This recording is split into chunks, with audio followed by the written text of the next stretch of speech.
Welcome to the deep dive. Today we're jumping into something I know a lot of you are thinking about. Making videos for your business that actually get noticed. Yeah, videos that hopefully go viral, right? Without needing a Hollywood budget. Exactly. And look, if you are looking to maybe give your social media profiles a bit of a jump start, get those follower counts up, there are services like rapidboost.net you could check out. Sure, that's one approach for visibility. But today, we're really getting into the nuts and bolts. We've been digging into the DIY viral video guide for businesses, hmm and our mission really is to pull out the actual practical strategies. How can you, right now, create videos that connect, that get shared, using basically the phone you've got in your pocket? That's the core idea because the guide really busts the myth that only big brands with, fancy cameras and studios can make waves. Totally. It's much more about understanding um, the psychology behind why people share things. What actually makes someone hit that button? Okay, let's get into that. Psychology. The guide talks a lot about emotion, doesn't it? Absolutely. It's not just about showing your product. It's about making people feel something. Laughter, awe, maybe empathy, even a little shock sometimes. Yeah, and there was that New York Times study mentioned something like 68% of people share content to define themselves, to sort of project an image. That's it. It's fascinating, right? Sharing is almost like a form of self-expression online. This is funny, or this is clever, or this reflects my values. So it's less about the cat video itself and more about saying, I'm the kind of person who finds this cat video funny. Precisely. So for a business, the question becomes, how do you tap into that? Oh, How does your video help someone express their identity or feel a certain way? Like, instead of just, here's our widget, maybe it's the story behind the widget Yeah. or the problem it solves in a relatable way. Exactly. Or even just, showing some personality. The guide uses a bakery example. Maybe they post a funny clip of a baking fail. Ah, yeah. It's human, it's relatable. Someone shares it maybe because they appreciate brands that aren't afraid to be imperfect. That makes so much sense. It's about being relatable, not necessarily perfect. I mean, think about that Chewbacca mom video the guide mentioned. Oh yeah, class. Pure joy, right. Filmed on a phone in a parking lot, no production value, but it was so authentic, so genuine. And that's why it exploded. It was real. It Yeah. makes you think, how can businesses capture that same kind of unscripted energy? Maybe showing more behind the scenes stuff or just reacting honestly to things. Definitely. That authenticity piece is huge. And that leads right into the practical side. How do you actually capture these moments? Right. And the guide's answer is pretty straightforward. Use your smartphone. Forget the expensive kit, basically. Seriously, your phone probably shoots in 4K, maybe has slow motion. It's a mini studio. Yeah. And think about this. Oberlist says over half, like 54% of video views are on mobile anyway. So filming for mobile makes perfect sense. And editing, too. The guide lists apps like CapCut, InShot, VN. A lot of them are free or really low cost. Yeah, and they're designed to be pretty user-friendly. You don't need a film degree to trim clips, add some text, maybe some music. Or even just use the tools built into Instagram Reels or TikTok. They're getting pretty powerful now. Totally. And beyond the tech, it's the simple setup stuff. The guide has some great practical tips. Like using natural light. Just film near a window. Yeah, costs nothing. Or stacking books to make a DIY tripod. Simple but effective. Keep the background uncluttered. And the audio. Always test the audio. Record a quick sentence, listen back. Bad audio can kill a video faster than anything. Oh, definitely. You can forgive shaky visuals sometimes, but if you can't hear what's being said, forget it. So true.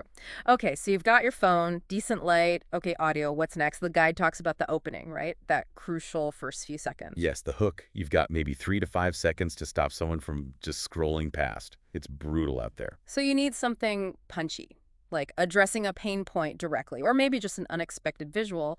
Exactly. Something that grabs attention immediately. The guide suggested something like, stop scrolling if your marketing isn't working. Direct. Speaks to a need. And captions. We can't forget captions and text overlays. Ooh, vital. That Verizon Media stat, what was it, 69% watch with the sound off? Yeah, huge number. So your key message needs to be visible even without sound. Bold text, clear questions. It's about showing the value proposition right away, too, like that cafe example. Our $3 cold brew is better than the big chains. Here's why. I like that. Confident, clear benefit. Tells me exactly why I should keep watching. Gets right to the point. Mm. So once you've hooked them, how do you keep them watching and ideally get them to share? Storytelling comes in. Right. And the guide had some neat ideas here, like trend jacking. Yeah, jumping on existing viral formats or sounds, but giving it your own brand spin. The example of the plumbing company doing a funny take on a DIY fail video, that was clever. It works because it shows you're, like, culturally aware. You get the joke, but it's still relevant to what you do. Yeah. If you can pull it off authentically. Authenticity again, it always comes back to that. It does. And the guide also pushes for sharing personal stories or customer stories. Before and afters, testimonials. That stuff feels real. More real than a slick ad, often.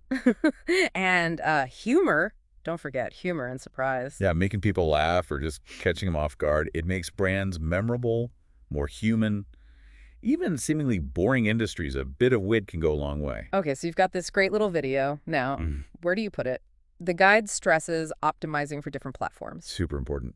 Because Instagram Reels is different from TikTok, which is different from LinkedIn. Right. For Reels and Stories, it's all about vertical video, keeping it short, like under 30 seconds ideally, using relevant hashtags, Instagram's music. And those interactive things, polls, quizzes, sliders. Yeah. Great for engagement right there in the story or reel. Then TikTok. That's like rapid fire cuts, right? Trending sounds are huge, duets, stitches. Yeah, and the algorithm there really rewards stuff that gets rewatched or shared a lot.